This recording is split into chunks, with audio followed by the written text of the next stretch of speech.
Ang next na tanong ay, ang sabi ng doktor ko, Doc, ay walang need na therapy. Again, you don't always need physical therapy. If your doctor thinks you don't need physical therapy, it's very possible po na you are strong. Kasi think of hip replacement surgery as changing a tire or nagpapalit kayo ng gulong ng sasakyan. If weak po yung muscles nyo, yung muscles po, yung tawag natin na engine or makina ng sasakyan. If malakas yung muscles nyo, malakas po yung engine. Pag pinalitan yung gulong or ginawa natin yung hip replacement, tatakbo agad. But if you're weak, then definitely there may be some physical therapy that needs to be done either before or after.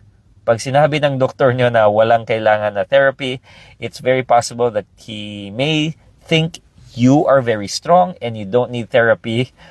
But in general, most elderly patients, pag medyo matanda na po, kailangan ng therapy after the surgery kasi medyo masakit at mahina yung patients before. So, thanks for that question.